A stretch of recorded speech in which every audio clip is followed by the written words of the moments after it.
જો તમે સુરતના છો તો તમારી નોંધણી સુરતમાં જ થશે. દિલ્હી કે મુંબઈ ભાગીને નોંધણી કરવાનો વિકલ્પ સંપૂર્ણ બંધ. તો મિત્રો 30 દિવસની નોટિસ કોને મોકલવાની? રજિસ્ટ્રાર કચેરી પાસે કેટલો સ્ટાફ છે? માતા પિતાએ જવાબ ન આપ્યો તો શું કરવું? અને માતા પિતા કદાચ વિદેશમાં હોય તો શું? આ ગુજરાતનો કાયદો બંધારણીય છે કે નહીં? કાનૂની નિષ્ણાતોનો અભિપ્રાય શું કહે છે?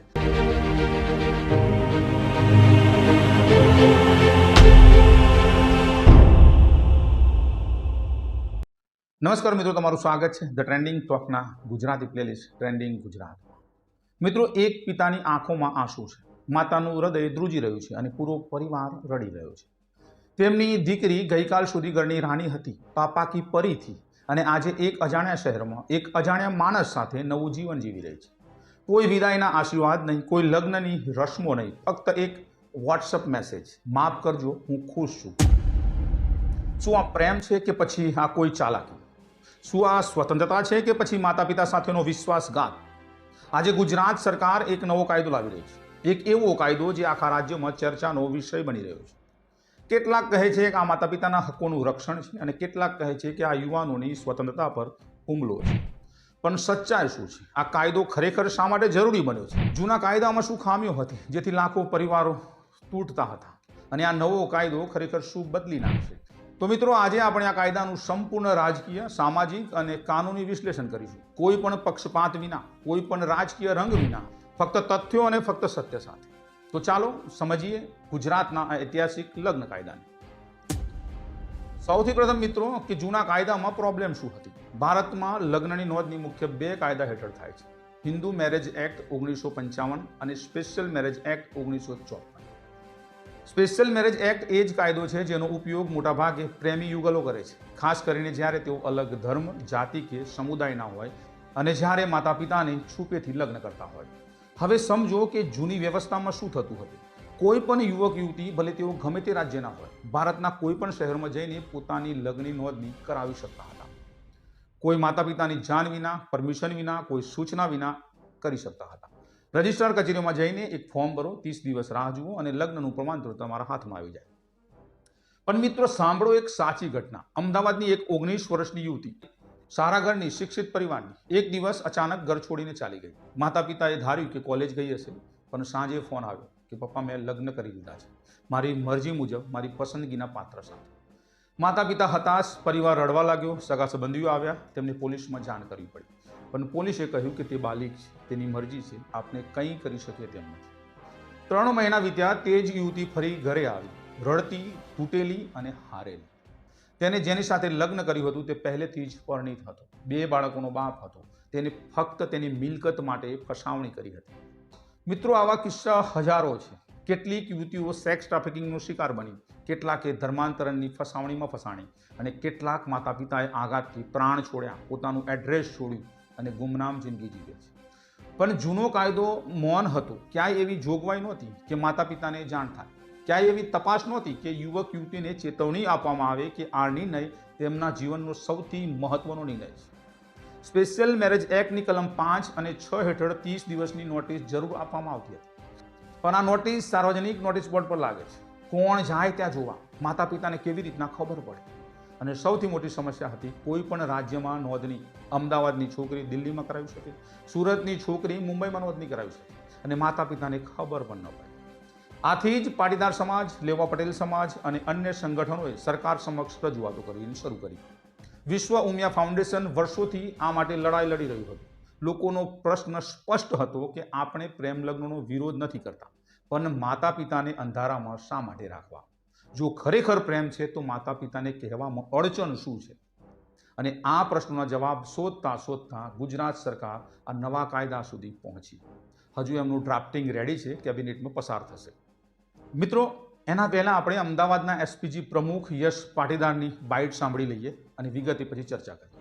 9 ડિસેમ્બરના રોજ સરદાર પટેલ ગ્રુપના તમામ આગેવાનો અને પાટીદાર સમાજના આગેવાનો દિનેશ બામણિયા અને વરુણ પટેલ, આ તમામ લોકોને સરકારશ્રી દ્વારા આમંત્રણ આપવામાં આવ્યું હતું અને તેમના જોડે બેઠક કરીને આ મુદ્દે કંઈક સારો નિર્ણય આવે તેવી આશા વ્યક્ત કરવામાં આવી હતી. ત્યારબાદ આજે સમાચાર મળી રહ્યા છે, એક નિર્ણયને સર્વ પાટીદાર સમાજ તથા સર્વે સમાજ આવકારશે. હવે મિત્રો સમજીએ કે નવા કાયદામાં ચોક્કસપણે શું છે.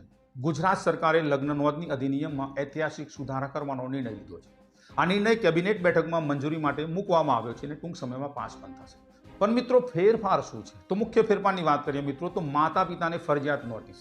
નવા નિયમ મુજબ જ્યારે કોઈ યુગલ ભાગીને લગ્ન કરે અને નોંધણી માટે અરજી કરે ત્યારે રજિસ્ટ્રાર કચેરી સૌથી પહેલા બંને યુવક યુવતીના માતા પિતાને નોટિસ મોકલશે.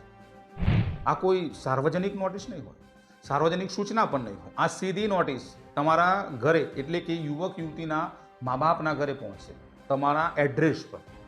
બીજો ફેરફાર, 30 દિવસનો જવાબનો સમય. માતા પિતાને આ નોટિસનો જવાબ આપવા માટે 30 દિવસનો સમય મળશે. આ 30 દિવસમાં તેઓ પોતાના બાળકો સાથે વાતચીત કરી શકે, યુવક યા યુવતીની પૃષ્ઠભૂમિ જાણી શકે, કોઈ ફસાવણી તો નથી ને, વગેરે વગેરે. અને હોય તો પોલીસમાં જાણ કરી શકે. જો પ્રેમ સાચો હોય તો આશીર્વાદ પણ આપી શકે છે. અને જ્યાં સુધી આ 30 દિવસની પ્રક્રિયા પૂર્ણ ન થાય ત્યાં સુધી લગ્નનું પ્રમાણપત્ર ઇસ્યુ નહીં થાય. ત્રીજો મુખ્ય ફેરફાર, સ્થાનિક રજિસ્ટ્રેશન ફરજિયાત. હવે કોઈ પણ યુવતી અથવા યુવાન ભારતના ગમે તે ખૂણામાં જઈને લગ્નની નોંધણી નહીં કરાવી શકે. નોંધણી ફક્ત યુવતી યા યુવકના આધાર કાર્ડમાં નોંધાયેલા સરનામા વિસ્તારની રજિસ્ટ્રાર કચેરીમાં થશે. એનો અર્થ એવો થયો કે જો તમે અમદાવાદના છો તો તમારું નોંધણી અમદાવાદમાં જ થશે. જો તમે સુરતના છો તો તમારી નોંધણી સુરતમાં જ થશે. દિલ્હી કે મુંબઈ ભાગીને નોંધણી કરવાનો વિકલ્પ સંપૂર્ણ બંધ. ચોથો મહત્વનો મુદ્દો, પોલીસ તપાસ. કેટલાક અંદરૂની સૂત્રો અનુસાર દસ્તાવેજોની તપાસ પોલીસ દ્વારા પણ કરવામાં આવી શકે છે. આનો હેતુ એ છે કે નકલી આધાર કાર્ડ પકડાય, પહેલેથી પરિણિત વ્યક્તિ ઓળખાય, કોઈ ગુનાહિત પૃષ્ઠભૂમિ હોય તો સામે આવે, જેથી દસ્તાવેજોમાં છેતરપિંડી ન થાય. અને મિત્રો, કાયદાનો મુખ્ય હેતુ એ છે અને સરકારનું સ્પષ્ટ વિધાન છે કે કાયદાનો હેતુ માતા પિતાને અંધારામાં રાખીને થતા લગ્નો પર રોક લગાવવાનો છે અને ટ્રાન્સપરન્સી લાવવાનો છે. આ કાયદો પ્રેમ લગ્નનો વિરોધ નથી કરતો. આ કાયદો ફક્ત એટલું જ કહે છે કે તમારા માતા પિતાને જાણ કરો, તેમને 30 દિવસ આપો અને પછી તમારી મરજીથી લગ્ન કરો. પણ માતા પિતાને અંધારામાં રાખવા, તેમને છેતરવા એ હવે શક્ય નહીં થાય ગુજરાતમાં.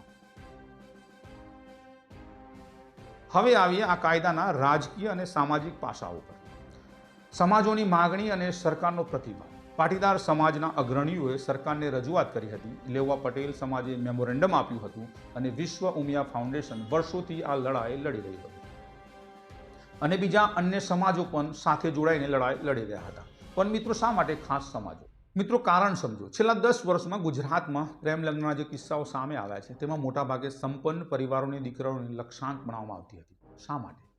કારણ કે આર્થિક રીતે મજબૂત પરિવારો પાસે મિલકત હોય, સોનું હોય, બિઝનેસ હોય. કેટલાક સંગઠિત ગેંગ આવી યુવતીઓને ટાર્ગેટ કરતી હતી. સોશિયલ મીડિયા પર ફ્રેન્ડશિપ, પ્રેમની જાળ અને પછી લગ્ન. લગ્ન પછી મિલકત હસ્તગત કરવી, પછી છૂટાછેડા અને ના થાય તો પછી અત્યાચાર. આ ફક્ત મિત્રો કાલ્પનિક વાત નથી. 2019 થી 2024 દરમિયાન ગુજરાતમાં આવા 500થી વધુ કેસ નોંધાયા છે. હવે મિત્રો સમજીએ રાજકીય પાસું. બીજેપી સરકાર આ કાયદો લાવી રહી છે, પણ વિરોધ પક્ષોનું કહેવું શું છે? તો કોંગ્રેસ અને આમ આદમી પાર્ટી હજુ સુધી કોઈ સત્તાવાર પ્રતિક્રિયા આપી નથી. બંનેએ મૌન રાખ્યું છે. કેમ કે કારણ કે આ અત્યંત સંવેદનશીલ મુદ્દો છે. એક તરફ યુવાનોના હકો છે તો બીજી તરફ માતા પિતાના લાગણીશીલ મુદ્દા છે. તેથી જ આ કાયદો રાજકીય રીતે ઘણો હોશિયારી ભર્યો છે. અને મિત્રો, યુવા વર્ગની પ્રતિક્રિયાઓ શું હોઈ શકે છે? તો કેટલાક યુવાનો કહી શકે છે કે આપણી સ્વતંત્રતા પર હુમલો છે, આપણે બાલિક છે, આપણા નિર્ણય લેવાનો હક આપણો છે. પણ કેટલાક કહે છે મિત્રો, માતા પિતાને જાણ કરવામાં ખોટું શું છે? જો સાચો પ્રેમ છે તો તેઓને કહેવું જ જોઈએ. અને માતા પિતાના પ્રતિભાવ મોટા ભાગે સકારાત્મક છે. તેઓ આ કાયદાને આવકાર આપી રહ્યા છે. મહિલા સંગઠનો કદાચ ચિંતા વ્યક્ત કરી શકે છે. આ કાયદો ઓનર કિલિંગને પ્રોત્સાહન આપી શકે છે એવું એમનું મંતવ્ય હોઈ શકે છે. હવે મિત્રો, વાત કરીએ કાયદાના અમલીકરણની ચિંતાઓ. સૌથી મોટો પ્રશ્ન, આ કાયદો કેવી રીતે અમલમાં મુકાશે? તો મિત્રો, 30 દિવસની નોટિસ કોને મોકલવાની? રજિસ્ટ્રાર કચેરી પાસે કેટલો સ્ટાફ છે? માતા પિતાએ જવાબ ન આપ્યો તો શું કરવું? અને માતા પિતા કદાચ વિદેશમાં હોય તો શું? આવા ઘણા વ્યવહારિક પ્રશ્નો છે જેનો જવાબ કાયદામાં વિગતવાર રીતે નિયમોમાં આપવો પડશે. પણ મિત્રો, તુલનાત્મક રીતે આવા કાયદા અન્ય રાજ્યોમાં છે કે નહીં, અને છે તો કેવી રીતના લાગુ છે એ પણ આપણે સમજીએ. તો મિત્રો, ઉત્તર પ્રદેશનો કાયદો છે. 2020માં યોગી આદિત્યનાથ સરકારે UP prohibition of unlawful conversion of religion ordnance, આને લવ જેહાદ કાયદો કહેવામાં આવે છે. આ કાયદો જો કોઈ વ્યક્તિ લગ્ન માટે ધર્માંતર કરાવે તો તેને 2 મહિના પહેલા જિલ્લા અધિકારીને જાણ કરવી પડે છે, નહીં તો 5 વર્ષની જેલ.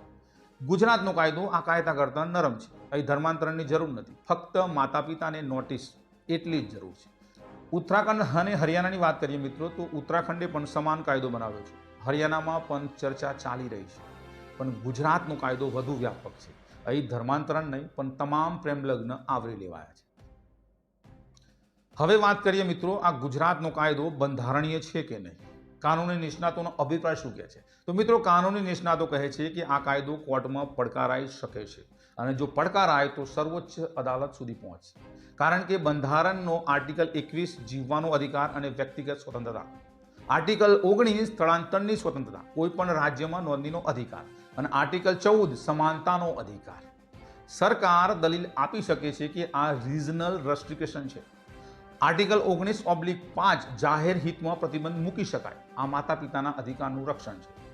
આવી દલીલ સરકાર આપી શકે છે. પણ મિત્રો, આખરી નિર્ણય તો કોર્ટનો જ હશે જો કદાચ આ કાયદાને પડકારવામાં આવે. સ્પેશિયલ મેરેજ એક્ટ કેન્દ્ર સરકારનો કાયદો છે.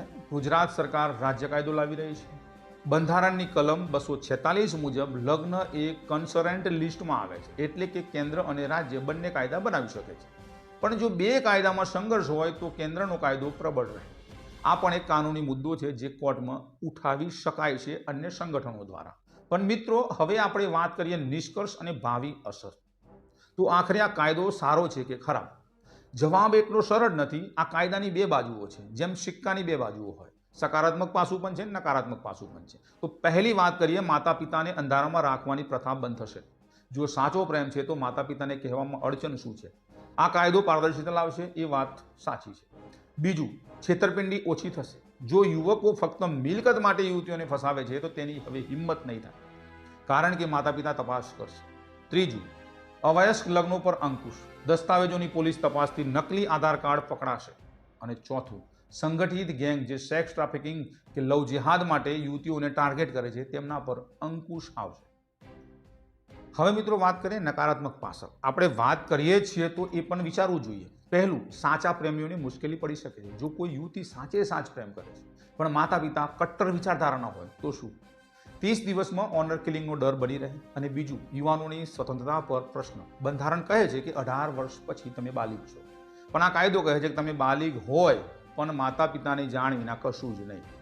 ત્રીજું, વ્યવહારિક સમસ્યાઓ. રજિસ્ટ્રાર કચેરીઓમાં સ્ટાફની અછત, 30 દિવસમાં નોટિસનો જવાબ, તપાસ, આ બધું કેવી રીતે શક્ય છે? એક ચેલેન્જ છે. પણ મિત્રો, અંતિમ વિચારો. આ કાયદો એક સામાજિક પ્રયોગ છે. સમય જ કહેશે કે આ સફળ થશે કે નહીં. જો આ કાયદો યોગ્ય રીતે અમલમાં મુકાય તો ઘણા પરિવારો બચી શકે છે, છેતરપિંડી ઓછી થઈ શકે છે. પણ જો ખોટી રીતે ઉપયોગ થાય તો સાચા પ્રેમીઓ પીડાઈ શકે છે, ઓનર કિલિંગ વધી શકે છે. અને આખરે સમાજને સમજવું પડશે કે લગ્ન ફક્ત બે વ્યક્તિઓનું જ નહીં, બે પરિવારોનું મિલન છે. પ્રેમ જરૂરી છે, પણ માતા પિતાના આશીર્વાદ પણ મૂલ્યવાન છે. એના વગર આગળ કશું જ નહીં. યુવાનોને સમજવું પડશે કે તમારી સ્વતંત્રતા મહત્વની છે, પણ તમારા માતા પિતાએ તમારા માટે શું કર્યું છે એ પણ યાદ રાખો. અને મિત્રો, માતા પિતાએ પણ સમજવું પડશે કે તમારા બાળકો તમારી મિલકત છે. તેમના જીવનના મહત્વના નિર્ણયો લેવા માટે તેમને ફ્લેક્સિબલ રાખવા પડશે.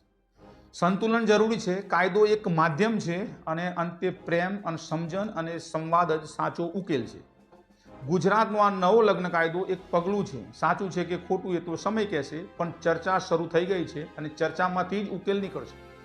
આશા છે કે આજનું આ વિશ્લેષણ તમને કાયદો સમજવામાં મદદરૂપ થયું હશે. જો તમને આ વિશ્લેષણ ઉપયોગી લાગ્યું હોય તો લાઈક કરો, શેર કરો અને સબસ્ક્રાઇબ કરવાનું ભૂલતા નહીં આપણી ચેનલને. અને હા, કોમેન્ટ સેક્શનમાં તમારા વિચારો જરૂર શેર કરજો. તમને આ કાયદો સાચો લાગે છે કે ખોટો? તમારો અનુભવ શું છે? આપણે બધા મળીને આ મુદ્દા પર સ્પષ્ટ ચર્ચા કરીશું, કારણ કે ચર્ચામાંથી જ સમાધાન નીકળે છે. આપ સૌનો ખૂબ ખૂબ આભાર. મળીએ આગલા વિડીયોમાં નવી વાતો સાથે, નવી ઉર્જા સાથે. ત્યાં સુધી જય હિન્દ, જય ભારત, જય ગરવી ગુજરાત.